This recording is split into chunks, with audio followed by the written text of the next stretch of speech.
One. Beautiful. This is office hours 46. Thank you for tuning in, watching, reading this, whatever medium you digested in. Grateful that you're spending some time here with us. I'm 𝗕𝗏𝗏, CEO of 𝗕cie AI, and closing out the year. So looks like we were just talking, we've got some sort of meta topics that we have included in the list of topics today. So excited to have this conversation and also a little bit of just some tactical and strategic things in there too. So we'll have a good conversation today. Let you guys go ahead and do some intros and then we'll jump into a topic. Sure. This is Lauren, the accountant here, and very excited to have a discussion. There seems to be a very long list, a very long laundry list here. So let's have a good one. Hey everyone, Nihal, digital strategist here, and just enjoying my giant bottle of water. All right.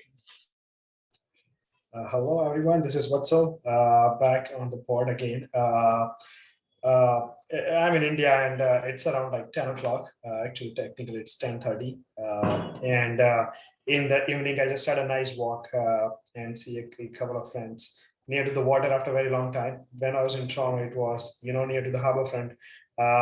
It's always the reflection of the nice time. It's always the Friday evening. So I was just been there, had a long day, working on a couple of things here and there. Yeah, looking forward for discussing a couple of points here today.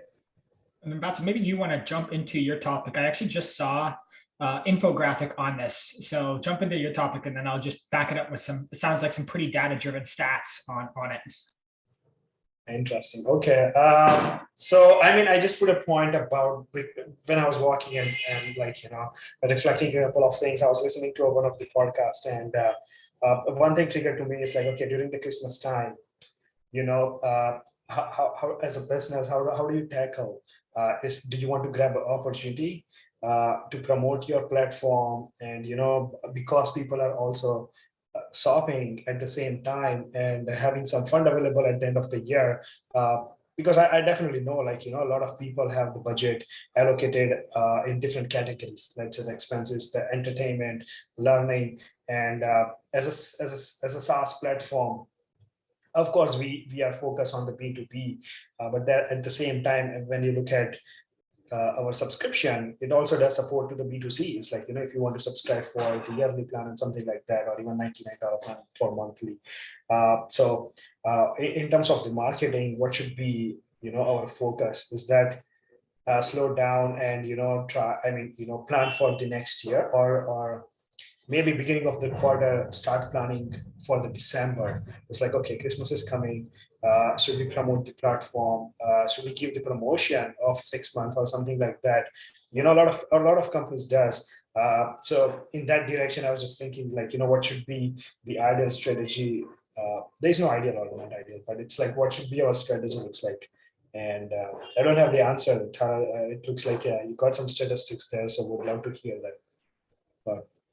Yeah, and a couple of thoughts. I'll just go quickly. So this is Devin Reed, head of content strategy at Gong. So they're obviously sourcing a lot of sales information, both through audio and video, and then text or like emails and stuff too. And then they're connected into CRM. So they said that buyers signed 78% less contracts during specifically the week of Christmas. There's basically dead zones where buyers have like no shows for meetings, or they just don't sign any contracts basically. So he says, if you're going to sell in December, there are 3 dates that are the best dates to close on. I just thought it's so interesting how specific it is. December 8th, December 16th, and December 21st. So those are basically the dates, and they built out this heat map infographic. So basically the 21st is the last hot day to get deals for the year. After that, it just declines. And I think there's some really interesting things quickly just out of this, but also like one of the themes that's emerged this year is not obviously acquisition. Customer acquisition is completely and incredibly important, but it's also about retention. So what about the customers that we have already? How can we, just say thank you, express our gratitude, and also make sure that they're set up for success in 2022. So thinking about just that outreach and thank you campaign, and we've done a little bit of that through updates and emails, but is there something we can do to incentivize use in 2022? I also think this idea of strategy of messaging, and I think we probably could have done a much larger campaign if we maybe had gone through this AppSumo piece. I think we could have leveraged that to then drive this, but more and more investment will be made in NLP next year, in data science, in using data to drive decisions.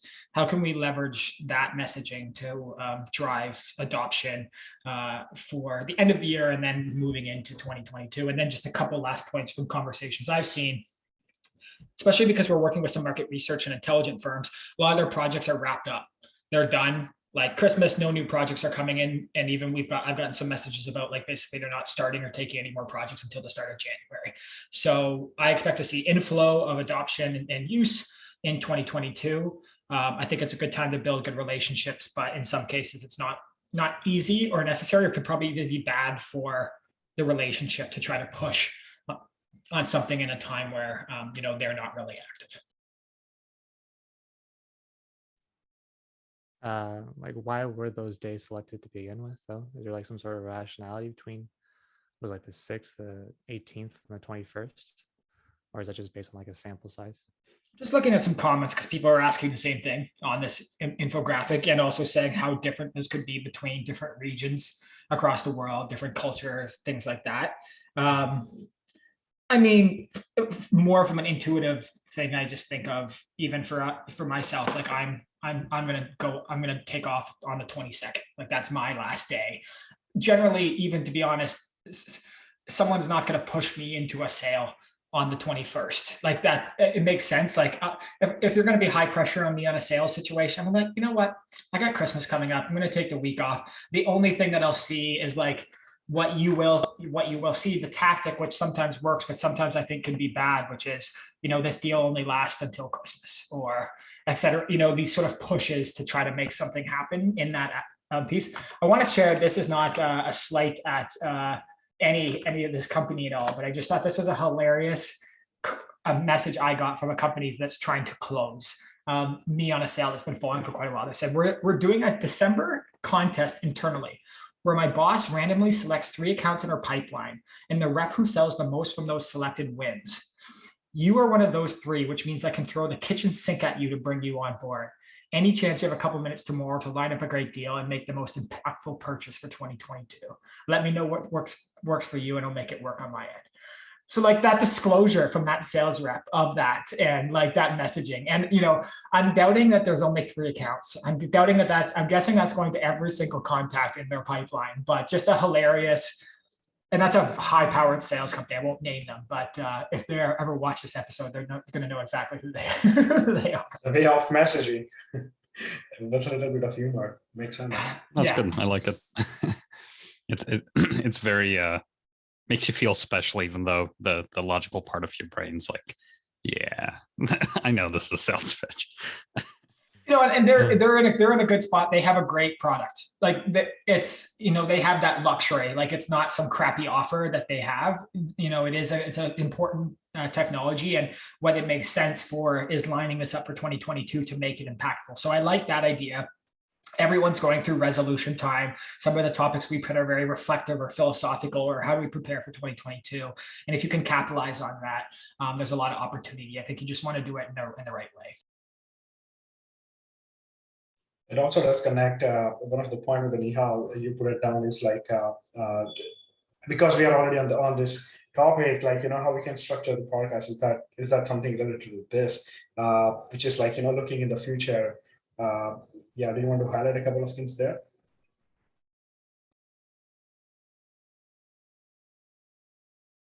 All right.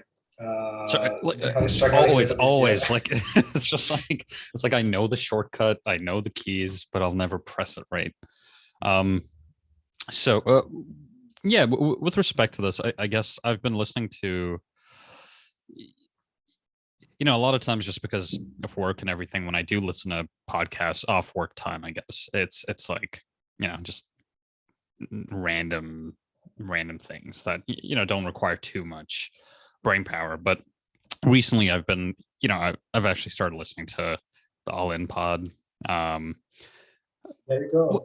Which is I good, like but that. I mean, like it's hit or miss, right? Sometimes I'm like, these guys talk like rich pricks because they are rich pricks, but they also give quite a bit of useful insight. So it's a fine balance that they find sometimes. They But I try like to you. manage that. Yeah, exactly. I mean, they're self-aware, right? Like they're aware that they're Yes. rich pricks, so Yeah. it's fine. But even in their case, right, where it's not necessarily related to business, it's kind of just best friends talking to each other. They kind of come with, okay, here's like 4 topics. We each come with our perspective on these topics, and then we have a key, I guess, key discussion, argument, debate around those things, right? So when it comes to the things we talk about, because yes, there's room to talk about business related things and just how our week went. How I think there's room for that, but just trying to think about how we can create genuinely useful, shareable tidbits from these conversations we have that we feel excited to share with our network and share on our main accounts. So what that looks like, I think we've slowly been working towards that, but maybe even just having a bit more preparation per point. Maybe we each take, I don't know, like 30 minutes a week to come up with your top 3 arguments for topic number 1, right? And we have a discussion around it, something like that. Because then that way we have consistent shareable content for our socials, our personal brand, and maybe we expand our podcast audience beyond just people who are interested in speak, but also just people that are interested in maybe some of the insights we can bring to the general like tech landscape, dev landscape, marketing landscape, whatever it is. So it would be interesting to see how we can build that out, and I'm not sure if you guys have some thoughts on that. I think so. We talk about I need to look at the past podcast, but like last, second, or third, we also talk about not exactly in this direction, but like how like all-in-one podcast have. I mean, they have their own structure. They have their own team.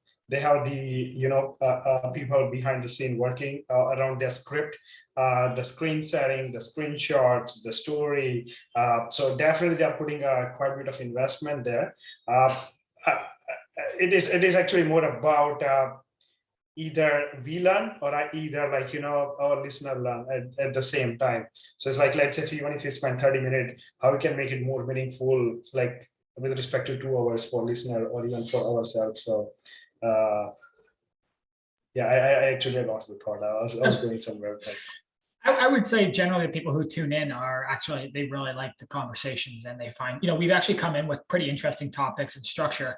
What we don't have is distribution. Like we're just posting this on YouTube, barely any work is going it.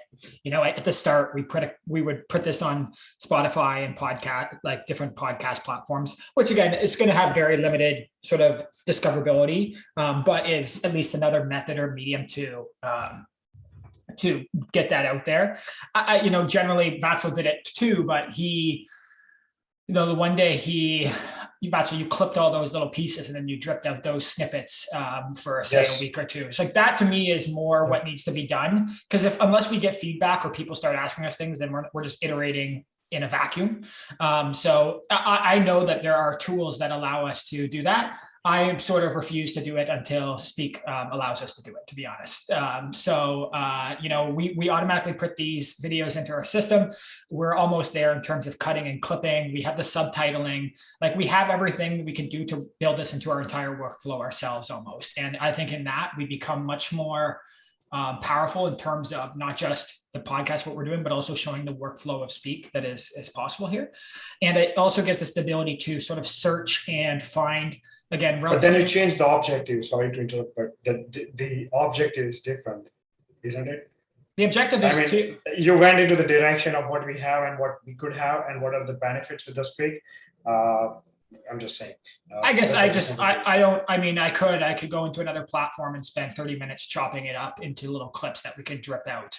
I'm hoping to get this functionality directly into Speak at some point. So, and the part that I was just trying to wrap up on and close is like, if there's something trending or something, you know, a conversation that's emerging, we can do a search into the Speak platform, find a relevant topic, and then share upon that as well too. So, I think there's a lot more room for us to do better, but until we just like Speak the product, if we don't figure out that distribution channel, then we aren't. And generally, most podcasts being published today probably not getting that many listeners, probably not getting that many viewers. There's just too much information, too much media. So we have to figure out how to sort of clip and give the short little bites. One last point on this is like I actually think I'm trying to figure out, you know, one of the sayings, it's sort of a cliche, but it's like when you're a company today, you're like a media company. So how can we sort of embrace that attitude more going into 2022 and trying to think if it was more of almost like an update or like every week right now, there are massive breakthroughs in sort of NLP, new libraries coming out, you know, new opportunities like Hugging Faces is putting out these amazing new little, like, how can we sort of build a report on the most exciting new NLP breakthroughs this week or things like that. So it becomes actually a resource for education, for news that aligns Speak AI with the space that we want to be in. So trying to think about that a little bit more in the direction, and hopefully with maybe some investment that comes in. Actually, one of the things that I think could be our best investment would be a video sort of producer editor to help us not just produce that content, but then also polish the content that we're doing and then build up those clips and everything. Yeah, to that point, I think maybe the direction I was also trying to think about is, you know, generally office hours as a concept.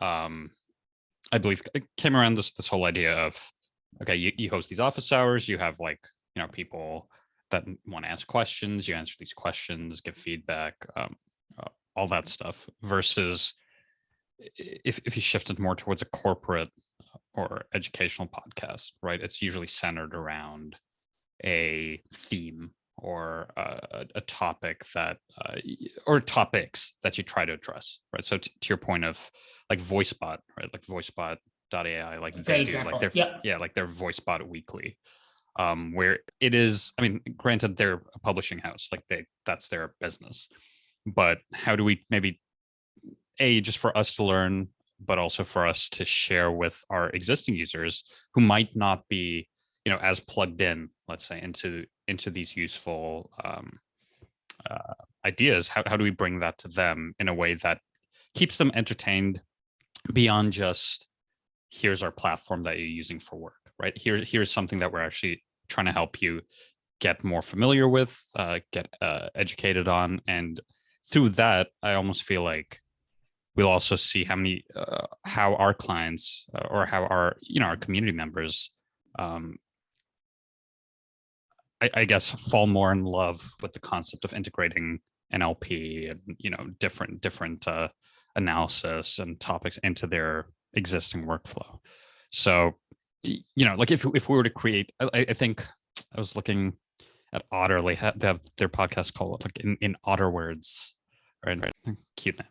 But they're, I believe, I've never listened to it, maybe I should, but from my understanding from some of the screenshots I've seen, it's them having interviews with different types of Otter users, right? And discussing Otter, obviously it's a promotional podcast, so discussing Otter, how Otter is integrated into these various companies' workflows, ends up being a dual kind of promotional strat, right? Oh, like they bring their community and audience to you, and you in turn are giving them some sort of exposure.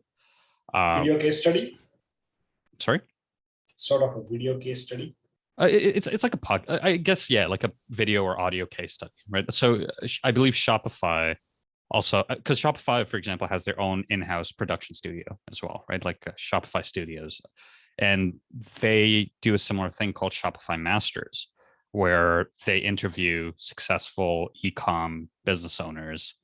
And, you know, it's like a Shopify plug, but it's also kind of like this dual channel for these founders who who have this new platform through which they can talk to other entrepreneurs, other founders, talk about their business, their wins. And, it ends up being a useful kind of piece of content that isn't too rooted in the product. So it's more about the topics around what that product enabled them to do versus, I guess, like the product by and of itself. So, for us, if it's like, okay, this is us as Speak, help empowering XYZ to do these 10 huge things, right? And explaining how that entire thing works for your average end user who might not be integrated in these worlds, right? So you're a new market researcher, right? It's how have, here is the traditional path of how you do your market research, but here's how we have helped this company, make that process more efficient using Speak as part of that puzzle. So how we get there, I think would be a fun little experiment for us to build and do. I don't think we can do anything as extensive as some of these platforms unless, like we're dedicating basically 20 hours, 25 hours a week to it, right? Because the amount of research that goes into script preparation, finding imagery, all that stuff takes, and actually like distributing the content after the fact takes quite a bit of time. But if we ever get to the point where we have the means to do that, it would definitely be interesting to see how we can create like a Speak production, right? Speak production house, and get get interesting people on the podcast and put out useful information on top of that. So that's kind of where my head is on that front, because it would be fun. I think it would be a fun look at how we run this company and how we, go after how we're growing and learning, right? So from a founder perspective, that's great. But then as like an end user perspective, it's like, oh, cool. Here is like, this is my new favorite market research podcast, right? This is my new favorite NLP podcast, whatever it is, right? So it'll be maybe quite niche, but at the end of the day, realistically, like you're going to have to build some sort of niche or some sort of tight-knit community if you want that kind of long-term sustainable fandom, right? So in stealing a bit from D2C brands, where D2C brands do this really, really well, right? Where they build this whole, I don't like the word, and to me it's kind of cultish, right? But there's a book called Cultish, but it's like, find your tribe or like build your tribe, right? And it's like, what does that look like for us as an NLP, an AI company who is part of our tribe, and how do we kind of bring them all together? Because feeding that's unfortunate. Feeding off your point, that conversation you had today, Tyler, on Twitter, you had a conversation with a guy, and one of the things he mentioned was, he loves the fact that Otter seems to have built a large community, right? And that's something that he loves. What did he say? He loves being part of, or he loves general something to intent. that Yeah, point. exactly. Yeah. So I think everyone's lost, right? That's like just a fact of life. It's like everyone's lost, and we're all trying to find answers. And when you have people that can help you find those answers, you're so grateful, right? And you want to contribute to that community. You want to help that community grow. And I think as we build that out, it would be wonderful for us to do that, because we all enjoy talking. We all enjoy, I guess, connecting with people and, actually providing value that extends beyond our work, right? Like we like providing value to the people in our lives, to people we might meet. So how do we, take the ethos of Speak and like translate that into, I guess, like a fun yet educational podcast and like other media platform. So, we're doing that a bit now. Last point with our guides, right? Where we're trying to create these easy to digest guides that, sure, if you're a hardcore person embedded in the like machine learning and like NLP community, a lot of what we talk about might not really interest you to that kind of academic level that you're maybe used to. but for, your person exploring the space, your marketer, your researcher, your small business owner, whoever they are, trying to learn about how they can integrate, things like sentiment analysis or NER into their existing workflow to make their lives easier. That's who we're trying to speak to, and that's who we're trying to help. And then obviously we also enjoy working with these people with a higher level understanding of the platform, because they help us make our platform better and teach us along the way as well. So beautiful. Sounded like Tyler there, sir. A nice little monologue. I love it. we'll see the stats at the end. Yeah, exactly. I guess that's anything to add. Anything to add there? Just quickly, like two of my favorite sort of newsletters or pieces that I look forward to every week: 𝗨𝗏𝗏 and then Inside. I think Inside, which is off this, which off the 𝗕cie 𝗸𝗏 𝗙𝗍, like they got like 8 people working on that newsletter, so that's pretty crispy, in terms of and everything there. But in the Inside, have you subscribed for different categories? So like you can subscribe for let's say AR, VR, AI. The business, the stock market. I mean, anyway, I'm just saying the categories. So, and all those 4 articles, all those categories articles are very much in depth. Yeah, I think I'm just on the general. I seem to get a pretty brief or like pretty general like happenings in tech that is obviously really fascinating. But like I followed, like there's been a couple of times where I think it's like you said, it's like sense making too, where like one time there was that massive update that Facebook did with sort of 𝗏𝗏 and seemingly had like ramifications for the entire sort of speech to text NLP space. And it's just like, to me, that was something that I actually wanted to, I asked 𝗲𝗏, but I just like, who can I ask about what this means for, us as people who are applying machine learning and AI and NLP? And then what does this mean for business owners? So I'm thinking about a lot in that lens, and I still do some, some corporate training more on the marketing side, but like taking some of these advanced things, really trying to democratize and teach and educate like piece by piece. I still like, I'm very grateful to be able to have or figured that path out and see the value that produces for someone who attends. And I wanted to do that with Speak. Like there's a lot of people who we're lucky to have gone deep enough into this space to at least have some insights. There's other companies doing amazing work in this space, but the more we can share and also share in different mediums at high quality, the more value that we're going to produce. And I hope what we can become is a part of like an important part of the community in general. Like 𝗨𝗏𝗏 has become a very important, like almost a crucial part of the voice tech community. It's like they're a source. If a company needs to, update, something that they've done or a big breakthrough or something, they use that as a channel or a medium. And then I've just been supremely impressed by companies like Spark. There's a company called Explosion that built out the 𝗕cie library, Hugging Face, a couple of companies just doing really incredible things where, we're not trying to be like, even I would say like competitors with them. It's like, let's bring the entire space of NLP, which is an incredible practical way to apply technology and derive value. Let's bring that to fruition. Let's bring that to the world, because that's only going to benefit everyone involved. Cool. Yeah. Okay, we lost Lauren. Yeah, exactly. Like, yeah.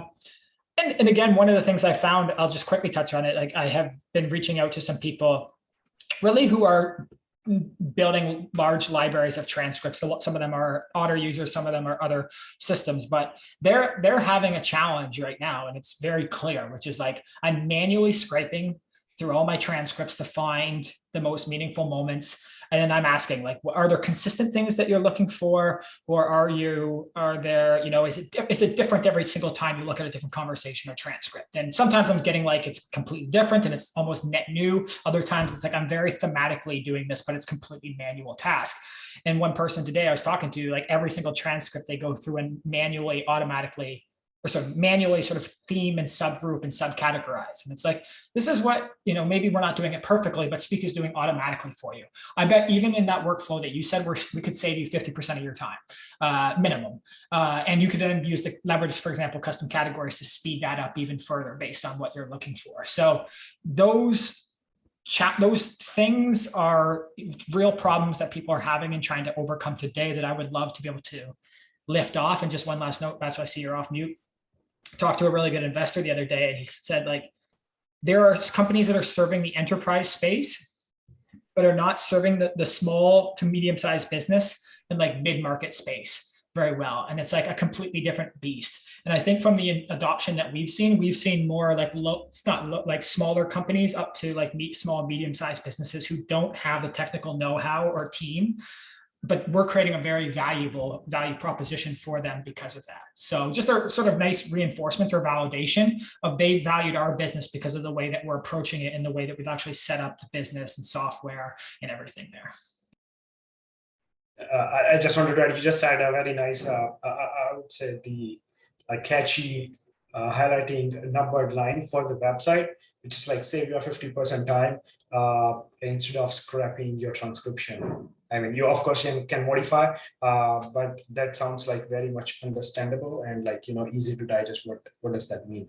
So just wanted to add that. You just said that part. Yeah, I think we've tried, like, maybe this is us trying to be too honest, but I think when I brought that up in the past, it's just like, it's hard to know, right? Like, because we don't have a large enough data set. So it's like, if we say, like, for example, in one of our clients' cases, we're assuming, and just based on the conversations we've had with them, it's actually probably closer to 90% of their time that we've saved, right? Like, in terms of like reduction in manual efforts, right? Reduction in pipeline management. But it's like, is 90% too unbelievable, right? And like, for example, would someone be like, oh, like, what are the stats to back that up, right? Or should we even worry about that until someone calls us out on it, right? Because if we believe it and we know we can prove it, right? Like in your case, if we say 50% reduction and we can kind of prove that there's a 50% reduction, we shouldn't be ashamed to say that, right? But if consumer, like if a customer told us that, wouldn't you believe them? Like, you know, let's say if Tal is talking to someone, it's like he definitely had chat with probably on Twitter or email. It's like, isn't it that line what we got? Absolutely. Like, so as a testimonial, yes, I guess it's just tougher. How do we do like a blanket, let's say like a blanket header statement, right? Like say 50% of the time used in manually scraping your transcripts. We can 100% say that, right? But it's like, we need to be able to back it up. At least 50%? Yeah, at least, yeah. So whatever number, like if we have a kind of number we're comfortable putting out there, 100%, I think that's a very strong value prop. Because when people, especially in business, people are, you know, trying to solve pain. And a lot of times that pain either comes in the form of, you know, wasted time or wasted money. So it's like, if that's what we're saving them and that's the pain we're taking away, hell yeah, we should tell them that this is what we do for you, right? And in a couple of the conversations recently, because again, you're as a business, you're trying to save money, save time, make money. And some of the, especially investor conversations, it's like, you know, what is the ROI that you're finding for your customers there? And like efficiency is always one of them. And I love that's because we've got it properly calculated right now. But we know, for example, if you're professionally transcribing something, it's going to take 4 hours to do 1 hour file basically. Correct. So then at the end, you see like our one company's done quite a few podcasts professionally transcribed, and you see how many hours they've saved. And then even if we say take the average hourly rate of one of their workers, we can get a pretty good calculation of both time savings and cost savings there. And there's a lot of like natural intuitive moments. We had another use case come through where like they were trying to find specific instances of a word through like 10, 15 hours of audio and video. And we accomplished that in say 15 minutes, what would have taken them 10 to 15 hours. You know, so those are massive jumps. That's just sort of proving that out. And then even that's all like we not fully released on that, but like the one person asked, how can I take a YouTube video, transcribe it, produce it, and then bring it into an Airtable cell? And it's like, for us to be able to prove the efficiency there, it'd be like, do that task once manually and then hook it up and do it. So it took, 16 minutes to do manually. And then it took 4 seconds to do automatically. And then we can show that reduction. So I do think we need to build out some of those, even like as accurately as possible, some of those just percentages reductions. And I remember the first time again, I came around Gong, I saw Gong, because they were focused specifically on sales. It was like closing time decreased by 20%, average deal size increased by 50%, blah, blah, net satisfaction score of sales rep goes up 80%. It's like, those are pretty undeniable value props that you just can't really ignore. So how can we build that in, knowing that that's been produced in many ways through Speak? We maybe just haven't quantified it enough to get that piece. And just last part is like, Vatsil sort of has always been an advocate of it, and it makes sense. It's like when we first introduced Speak, we talk about, for example, the idea of like 90% of data is unstructured. That 90% sticks with you. Numbers stick with you. And so even the more specific we get on the number, the more punchy that becomes. And if we can get that people, get those people to have that moment of realization, it becomes very, very powerful.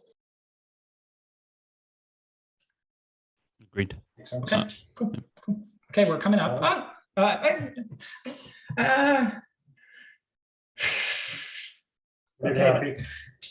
Yeah. No, I got. I didn't. Oh, did I bring any topics up? Oh, yeah, I did. Yeah. I mean, first of all, quick monthly update. I'm not going to go through the monthly update. Just that's a process that we've built out and share with around about 600 supporters, and then now I think 1,600 people who are Speak users who are sort of subscribed to it. And it's interesting, right? I can feel. It's interesting because sometimes people are very direct and they send a message and say, wow, this is really awesome. Appreciate the update. Other times I see more like, it's almost hard to describe, like things happening in the background. So I sent one to this guy, wonderful guy named Bernie, works for the Equation Angel Group here in Southwestern Ontario. He must have forwarded it to someone who's the new head of the Angel Group. They book in a meeting in my Calendly for next week. So it's like Bernie never responded to me. But that nice update triggered actions. And then another person I have a lot of respect for, I'm actually very excited about, booked in a meeting next week because he wants to join the advisory board. And it's like, so sometimes you have this feeling of like, am I, this is a lot of work. Am I doing this? Does people care? And then you get good feedback. And then other times you get like these big things that happen. So nothing really to say here besides like, if you are a company, you're trying to grow, you're trying to show that you're on a good, you're building momentum, you're consistent, build confidence and trust, do these updates. There's been months where I'm like, we don't even have much to say this month. I shouldn't do it, but it doesn't matter. It's the rhythm that really makes a difference there. And I know there's people who've been following now for 2 years and say, holy crap, these guys have just not stopped, and that part, it builds a lot of trust. And I know in general, like, no matter what happens here with Speak, people will look at anyone who's been part of this team as like hardworking, dedicated, passionate, intelligent people, and that makes me really, really happy. So that's one piece there. And then just lastly, Vatsil, that just called the compound effect of yes. The efforts you put from the day one. It's not like either how was the growth or what were the numbers, how much revenue is that 13%, 10% or 50% increase. It's like at the end, it's the compound effect that gonna add up. And it's like, if you see it's like 1 month's like 50, another month's 5, but if you see the compound, it's like 45.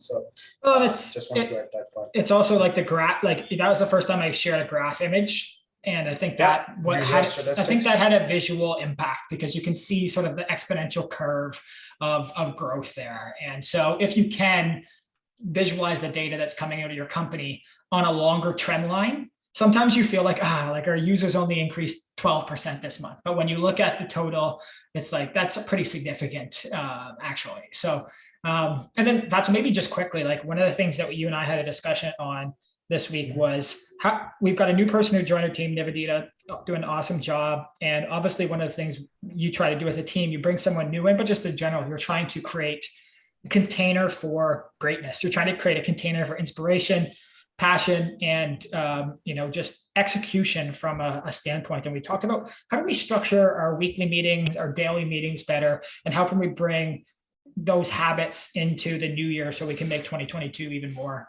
successful. So I don't know if you have any thoughts on that or something you want to share. And this is obviously, again, there's value for us here, me, you, and Nihal, but anyone who's also going through stand-ups and trying to figure out what's the best way to do this to set teams up for success. I think so. We change, the stand-up structure quite a bit. I mean, not quite a bit, but at least 3 to 4 times in the past year. And when we hire Timothy before, we put another new structure, right? Because when you hire people, they have the different patterns of doing work, and you learn from that. It's like how you can fit in such a way that impacts in your business and of course in their personal life, to not making sure they are not under pressure, they are happy, and of course at the same time the progress happen at the end of the day, right? Doesn't matter if you put like 5 hours, 8 hours, 15 hours. So I mean the weekly meetings, or I would say the scrum or the stand-up meetings, usually people does is like, what are the updates, what's done, and is there any help you need? So I mean in that case, the one question we put is like, how others can help you out if you have any blocker.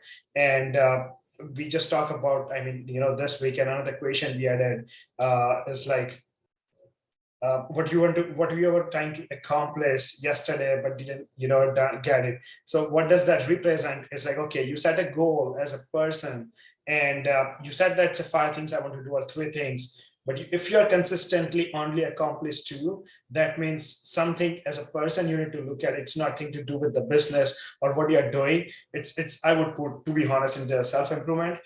Definitely a big believer of that. It's like, if you are not self-improving, doesn't matter where you work, what you work, in which industry you work, it's not gonna help you out. So stand up for me, it's basically more about the self-improvement, looking and talking to you. It's like, hey, you decided these 3 things, how much you have done, what was the progress, what are the blockers, and how can I ask for the help? So another piece, sorry, Tyler, just last piece is like, a lot of people also have fear about asking for the help.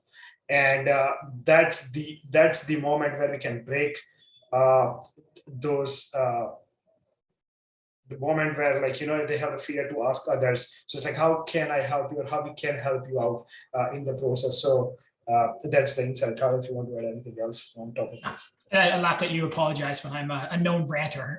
So that's you kept that short and sweet. I really like. So you weren't part of the stand up today, but I asked the team what should we be reviewing at the end of the week. Basically, was the question I asked everyone, and it showed to me that we have a great team, because Nihal sort of stepped up and said, like, I want to have the accountability where I say, I'm going to do these 3-5 things at the start of the week, and at the end of the week, we all review and we go and say, here's what I accomplished, here's what I didn't. And that made me feel really happy, because like, that's not something you want to enforce on something. It's more nice to see someone on your team actually say, this is what I want. I want accountability. I want to learn. And also that part where what you just said is, just because, say you are putting 5 things that you want to do that week and you're only hitting 2 of them consistently. So what does that mean? Doesn't mean you're a failure. Doesn't mean you're a bad person. That means maybe you're overly ambitious on a timeline scale, or that you're maybe just under projecting how much it's going to take you to do a task well. So it's not a poor reflection of you. It's more just your own understanding of rhythm and building out hours to dedicate to a task and complete it successfully. And I remember even with Monica, when she first got into this position here, it's like, because they're on a more hourly billing basis, she was trying to show her efficiency and say, like, it's only going to take me this many hours. And then it led her to getting too many projects dumped on her at once, and she couldn't execute on them. So by just being honest and realistic with yourself and understanding what it does take to do things well, obviously you want to push, yourself and get things done in tight timelines, but you don't want to be on the other side of that, where you either take on too much, you do nothing well, or you're just not completing the tasks at all. So yeah. I think to that point too, it's because we're all adults, right? And we're all kind of accountable for our time and accountable for the things we want to accomplish. I feel like we all have an idea of what has the most impact, in terms of our actions, and our actions with respect to the business, or with respect to our individual work.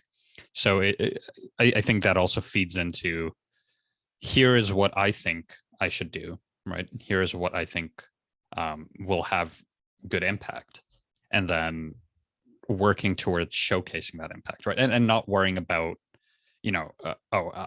what if my assumption was wrong? Because that's the whole point of, I guess, iterative building and learning, right? It's, I think I'm going to do these 3 things that'll have, maybe it's not a quantitative thing, but it's, here is the, this is the desired outcome or the desired impact. And then we actually see if that comes to fruition. And if it doesn't come to fruition, it's not, you're done. Like it's more like, okay, cool. Like, you executed on this, which is important. You had an outcome in mind that didn't work out, but were there other beneficial outcomes or learnings that came from this process that inform better decision making moving forward, right? And I think that's kind of our end goal, as even just from organizational thinking and culture, as we grow the team as well. It's if we can build this open, I guess, thought, like I don't know the word, but this open environment for growth and learning versus being 100% outcome based. Because yes, outcomes are important, but there's very few people that will hit 100% outcome success every single week or every single month, right? So it's more like, are you at least hitting, I don't know, 90%, and that 10% is where you're trying to improve every month, or even 80%, and that 20% is where you're improving, and then the next month you hit 85, maybe one month you're 70 because life, and like it's just working towards improving, like Vatsal said, like personal outcomes in addition to helping move the business forward. Exactly. Technically, it is not about the number of tasks, because this is not the factory where you need to work for 8 hours and dump whatever X number of boxes. It is more about how much impact you are creating. It's like, if you see personally, the stand-up, the one thing I'm working consistently, I'm saying the one thing every day. It's like, why are you saying one thing every day? Because like I'm focused, because sometimes it's not about the number of tasks, it's about the complexity, it's about the challenge. And in the tech, right, it's like not everything is easy either in the marketing too. So it's more about what is that impact ratio look like with respect to the number of hours. And at the end of the day, it's, again, Tyler, you already said, it's like, it's not about failure or because you are dumb. It's more about how you are improving, because the impact or the more emphasizes on the impact or your performance. It's not about the other way. It's like, why you failed or what you're doing. It's not about that. And Tara, we definitely know, it's like, we both know, it's like, we have an amazing team. We have like Nihal, Vidita, it's like, they're all very mature enough to understand about in their day-to-day, at the same time in their personal and professional life. So so glad to. Well, we've talked about it before, but we use sort of this OKR method for planning. And I forget the exact number, but it was like, if you're hitting over 80%, it means your goals aren't aspirational enough. So there's something around that. One thing I'm trying to figure out the balance is, if you look from a sales perspective, that in that discipline specifically, it's not really that same flexibility. You have a quota, and you hit that quota, and that's your measure of success, or you don't. And if you don't, guess what? You didn't do your job. And now there's a lot of different thinking about that now around, how beneficial and healthy is a quota. And there's lots of sort of conflicting arguments on that in general. But, I guess just I'm trying to build that in, because if it's the health of the business and cash and revenue is the blood of the business, how do you balance that? And then also what we see sometimes, which is, say we're in this end of the year right now, all these salespeople are trying to close and hit their quotas for the year. It's like, you then end up making sales that are not beneficial. Like, yes, you're going to hit your quota, but you just brought in a customer that you just did not set up for success just so you could hit your quota. And that's going to burn your company in the next year or 6 months or whatever there. So trying to those are the variables that make this whole thing fun and challenging and exciting, but also something I'm trying to play around, where sometimes we have the experimental need, and like the teams that experiment quickest get results and then iterate are the ones that win. But then also making sure that we are optimizing and rallying around growth metrics for our business that show that we're on the right path. And maybe it's not always revenue growth, but retention growth, or those pieces there. And just to add, and we're coming up for time, is like, that's something that's become very apparent to me because there's a person who's helping us out right now. And one of the practices that he's trying to be even more pushing on is record all your sales calls and then review those back. And just in that vein of self-improvement, when you capture that and you review, it's so obvious to see where there are rooms for improvement. And I'm grateful that we have a system like Speak to help us with that.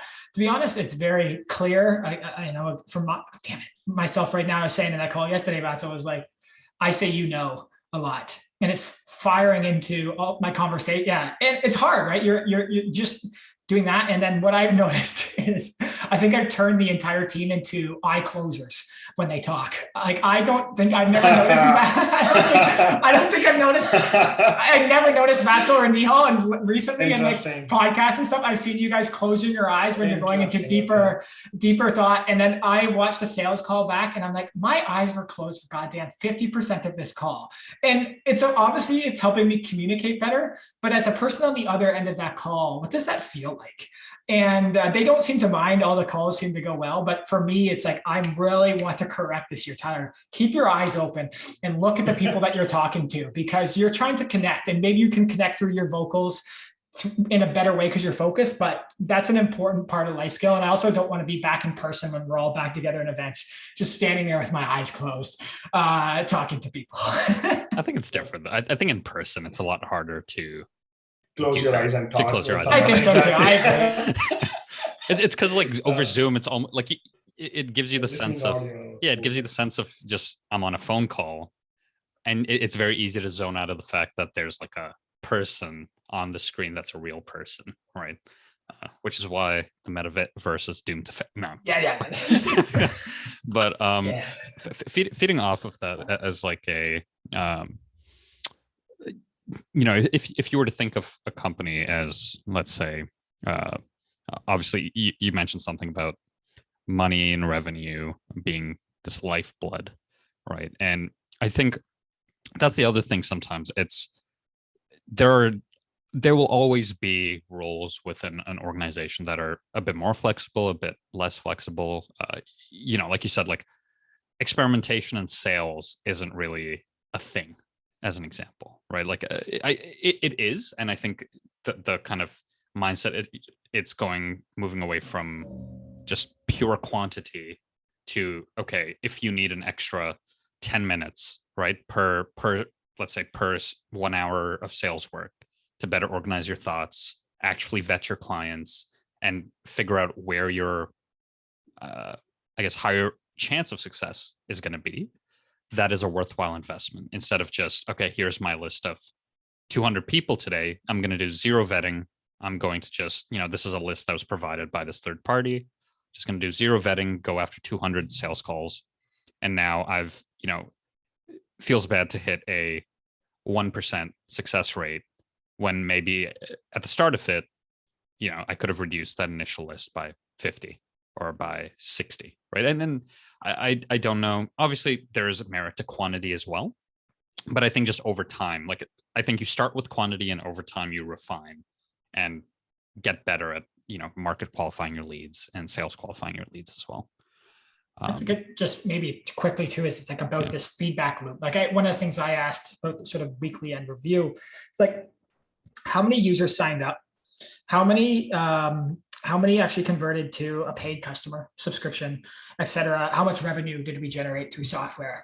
And if you don't get that, say you had two options, Neil, where it's like I reach out to 200 people, and then I reach out to 10 people, much more personalized.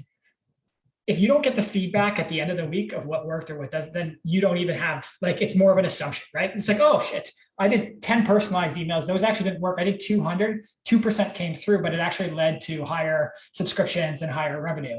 So maybe at least right now, I actually do need to go volume and tighten it up. But unless we build that continuous feedback loop, and I think make it transparent through the organization and do it just like the monthly update, but even on a weekly basis, the rhythm, then we're not going to prioritize the right things. And that's one of the things I'm learning from this investor who's the chief revenue officer, which is like every day he's doing stand-up calls in the morning with his entire sales team, and then basically debriefs and coaching calls every week too. So to build the sales organization that continues to grow, keeping in mind, we want to be diagnosing, providing the right solutions and setting our customers set up for success.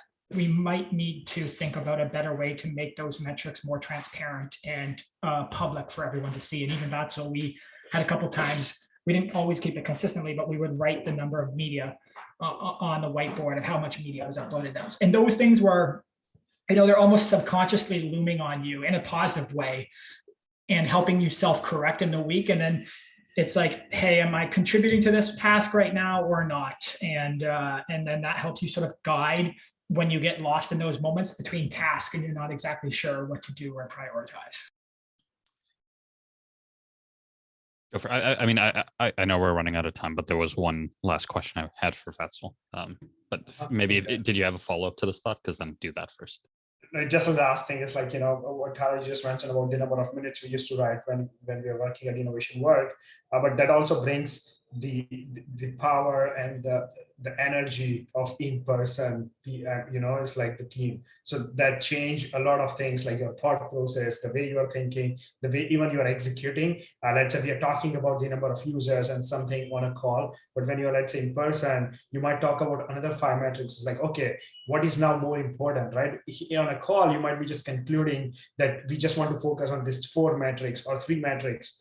And I had I'll send you a link. It's like, it was 1.5 hour long podcast on, are you tracking the right metrics for your business? And they talk about how business, make the metric, like, oh, we want to track this metric for a year. And at the end of the year, they realize that, oh, this doesn't even impact on the business, right? So, okay, when we decide this metrics, we also need to see, let's say, bi-weekly, okay, or maybe a 3 week of a month. It's like, okay, are there any different changes? Should we change the metrics? Should we put another number, on the table for the team that, hey, this was the number, and we don't see any improvements either way, either on business or on the tech or anything like that. So that's another piece I personally learned. It's like, also not consistently, but also at times, if you don't see any improvements, make a hard call, change your metric, and see if that creates an impact. So that was just the,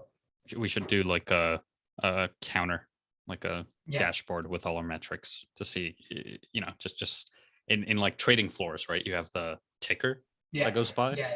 We should have one of those. Well, and also, like, it's general, but like, have a 𝗏𝗏 right now in training him to pee and poo outside. And when he does that successfully, guess what? I give him a treat.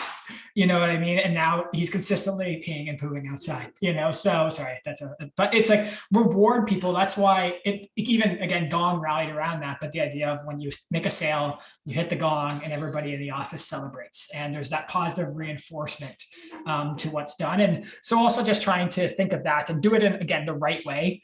I think there's lots of lessons to find around, like, sales organizations that aren't necessarily doing the right thing. And unfortunately, those, they can continue, but you see it on Google reviews or how people perceive them or things like that. That's not the kind of company that we want to be. But I think there's some lessons there.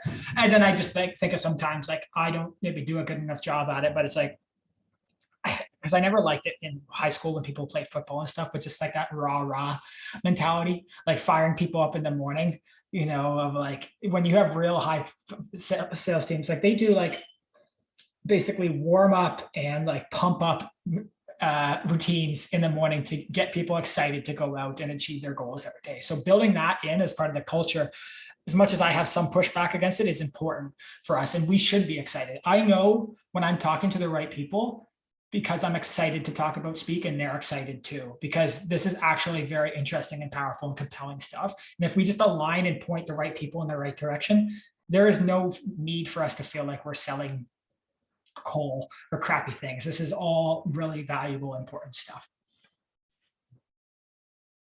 Okay, that's all. Or sorry, Nihal, question. Yeah, I'm not sure if I should bring it up, but you can let me know if it's going to take too long. But one thing that feeds into how we can better showcase, I guess, the data we do help people uncover, right? Like feeding into that efficiency idea. Like, how is it a difficult, like, just for me to understand as well, right? Like, so I don't know if you were on that pod, 𝗏𝗏, where I showed off narrative BI. maybe Last not. one? Probably Was it last the one. last one? I think it was the last one. Yeah. Okay. Let me see if I can just pull it up real quick. I'm giving them free promo. A free plug. A free plug, yeah. So share screen. Yeah. Don't mind the tabs. So, you know, this is kind of so what this is, it's a narrative focused dashboard that kind of gives you insights into your media and into your library in kind of a storytelling like sentence format, right? So here it's like, okay, your page views per session increased by 6%. So I, as someone that understands GA, like Google Analytics, I can go and find that metric, right? But this makes that redundant for me to have to do that, right? Like obviously if I'm digging deeper, I can go do that. But here is just this top line, easily understandable, digestible thing that, you know, if let's say I'm trying to report on something, they don't have this functionality, but oh, they do, never mind. But if I just wanted to share this insight with the team, right, it's in a very easily understandable metric or in an easy and understandable format, right? It's not essentially how is it difficult, for example, to take numbers and format them in a way that is more human readable, right? Just from my understanding of how the system works and how, as we build closer towards something like that, what are some of the challenges we might face? Is that more about near to the consumer focused or for the internal purpose? Internet? Like Oh, internal purpose. I could see it being used both ways, like especially the way we, you know, like let's say someone is doing market research, like, you know, instead of it being like, okay, you know, you can click the keyword and you can see how many times the keyword was mentioned. It actually surfaces that, you know, this, you know, in the past week, your interviewees talked about Kellogg's, right, 20 times, right? Or like mentions of Kellogg's increased by 30% this week, right? And that way they can literally just, let's say, just snip that or share that and add it to a printable report and share that with their team, a client, whatever it is. So kind of taking that, you know, that, like, for example, our sentiment right now is like I got it. I got it, that part. Yeah. So basically, in short, what is more important is like what type of the sentence structure we want to provide to the consumer, and at the same time, what does that mean to them? Let's say if someone asks that, okay, I wanted to know XYZ, then that could be our version 1 by putting on the speak, because to be honest, I would say it has nothing to do with the technical end, because you would see in any maybe different platforms in different ways. Let's say on the analytics stuff, even on the Google Analytics, right? We have the sentence structure about your website is blah, blah, blah, performing on XYZ. So in short, it is nothing to do with the tag. It is more about the value of those sentences, right? And then if you go one more layer down, then what we just need to find is like, okay, how many media you uploaded? Number 1. Number 2, in last month you uploaded 50 media. Number 3, we are looking for a word which is very unique or the highest frequency in the transcription, or is talking about the sentiment.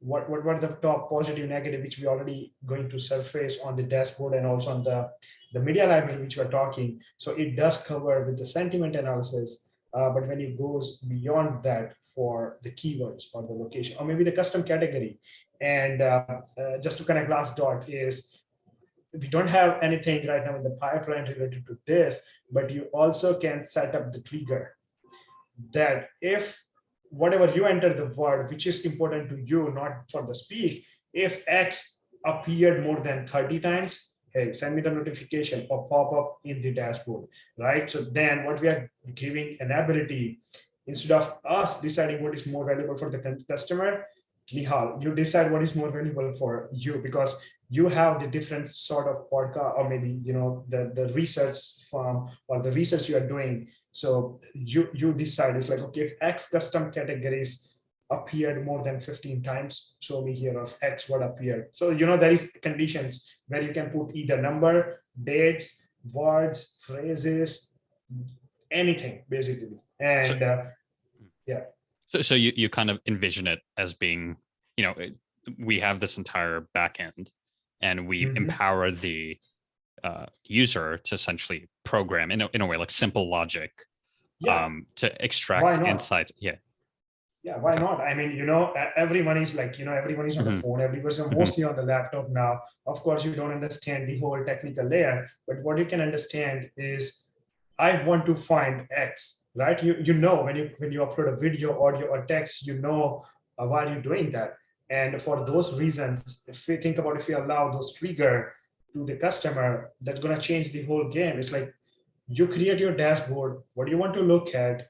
Is that the word cloud, the triggers, the frequency, the sentiment, and that also, to be honest, on the technical end, solves a lot of problem, to be honest, because instead of us thinking and design statically across all this account, that's going to take a lot of time, load, saving those data, and instead of that, allowing user to do whatever they want, and then we might need to worry about 15 or 100 or 1,000 accounts instead of 10,000 or 20,000 accounts in the future. So I'm not talking about tomorrow, of course, I'm talking about the next year or maybe 6 months down the line. But those trigger, it's like we have this static dashboard or the explore page. Of course, we have this card called the dynamic dashboard, where you decide what you want to display. But if you look at the Trello board, the scope of the project, it is still static. Right? So at the end, it does create the dynamic dashboard, but it is still, we are giving them the limited option. It's like, hey, here's the 10 checklist, decide what you want to display, right? So, I mean, on the technical end, it's not a big challenge. The challenge is how you structure. Like the information architecture, or how we let them build their own information architecture in a way. Exactly. So, and to be honest, that is the game changer, right? Even in the transcription Tyler talked about for that Twitter user, it's like, I scrapped through XYZ. They already know what they're looking for. Yeah. It's like, why don't you set the notification? And if anything appeared, on your account, you don't need to look at it. You will have the notification on your email. And Tyler, we talk about this notification in the medical term, which creates the whole different impact. But in this case, it's creating positive impact. Right, we are not sending the notification that you are 13% negative yesterday, or something like that. So that's a huge difference. Yeah, and I think that would be super. It would be interesting. Even in terms of the sense of virality, or how people use and share things that they've uncovered or discovered. I think if you, like you said, if you maybe shift some of that onus from, okay, we know what's best for you, and we're going to build out what we think is best for you. We're going to instead empower you to build, like, we'll teach you how to do it, but, like, I guess creating this more free flow environment for them to uncover the insights that matter to them. Right? And that's the reason we still don't say on the platform called no code solution. And the market of by 2025, just see the number on Google, what is the market of no code solution? And that's what exactly we're going to provide. It's like no code solution, and you will find all this input and output triggers on your finger, or on your screen. And like even Tyler talked about, for one example, it's like, so now if we set those trigger, he's going to receive email after every single meeting that, hey, again, you used X time again, or maybe, hey, you improved by 20% because you set the trigger and you're only looking maybe a couple. Of course, you can create multiple triggers, but that's just the one example. So the part that you touched on there is really important from what I've seen, which is when people are searching for meaning, if they don't have a comparison, it's very hard to derive that meaning. So you just said with the okay, I said it this many times, but how many times did I say it in my last meeting? That's the trend that we need to work to help uncover. And I've seen this in not just obviously language, but working with a team do marketing, and they say last month our search engine impressions and clicks went down 50%. why, and they're trying to find that meaning because they have a benchmark that they're then comparing that data to. And just one other quick part on what you're saying here is, in a way, I understand the trigger piece here. I'm wondering what I liked about the narrative BI too is you could see it had that little feedback loop where it was like, was this a helpful card?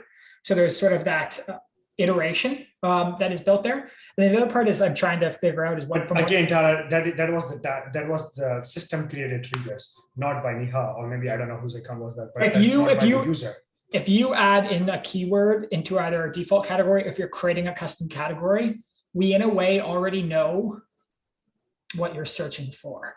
So I guess I'm trying to think of the way that you balance that out. Because also the other thing is you're not trying to overload people with information or notifications. So that's the other part where I'm trying to balance with. But if you look at the narrative BI dashboard there, it looked like it was almost like I forget what the term, pagination scroll of cards, like that you could just keep going down and reading. I don't know if that's the right solution there, but but the important part maybe you missed, I said, is like allowing you to create the notification instead of system deciding notification for you. So I don't see any way why as a Tara user would be overwhelmed with the notification, unless for yourself you set 50 notifications. I think that's a different story. I feel like the flip side of that is there is the benefit of that kind of open structure, right? Like for example, like Zapier as an example, you can build out your own Zapier workflow, right? But there is still some level of templatization, and right, like that's the flip side of that. So it's like, let's say there are this is a learning. Let's say we notice 200 users, right? Look for the same sort of workflow, right? They set up the same notifications looking for the same generic thing. Then I don't think it's that far of a leap to test that out as a system-wide thing where that becomes like a default insight, right? That we try to help people surface. But I think to maybe even train that model, that would come from individual usage and seeing how individuals are setting up the system to work for them after we educate them on how to do that. Right.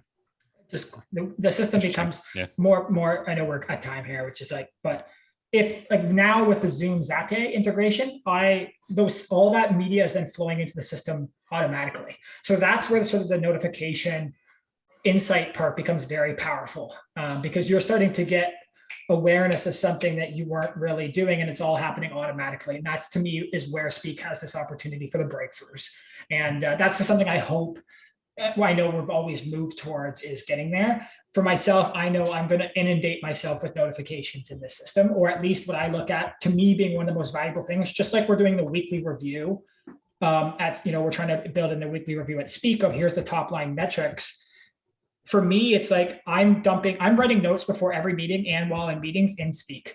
So at the end of the week, I want the summary of what I put into Speak and what can I learn from that, so that I can help prioritize for next week, or reflect, or just have better decision making moving forward. Like, who did I talk to this week? What links sort of emerged that maybe I should go back and take a look at? Is there any follow-up items that I put into a Speak note after a meeting that I missed and I haven't done that I should be building in and making sure that I do? So I think, as Vatsil said, there's a lot of opportunity for flexibility. And if we can help people accommodate that, we can create a lot of value within the system. I'm done. I'm sorry. That's it. All right. It's almost 12. Yeah. That's all. Appreciate you joining. This is quite a way to spend a Friday night. Nihal, anything? You're good? No, we're good. We're good. We can always build upon this and discuss it more in the future as well. I'll tell you that I'm going to do my own, through our databases, summary of my own review or my own year. Right. So I'll share it with you guys and see what you think, and how use that maybe as some inspiration. So I look forward, to me, it's very exciting because I dumped a lot of stuff into Speak this year. I don't know what's going to emerge, and that's the very exciting thing. So I look forward to sharing that at the end of the year, and maybe doing a little case study on it. So, all right. Thank you, everyone. Appreciate you joining. Thank you so much. See ya.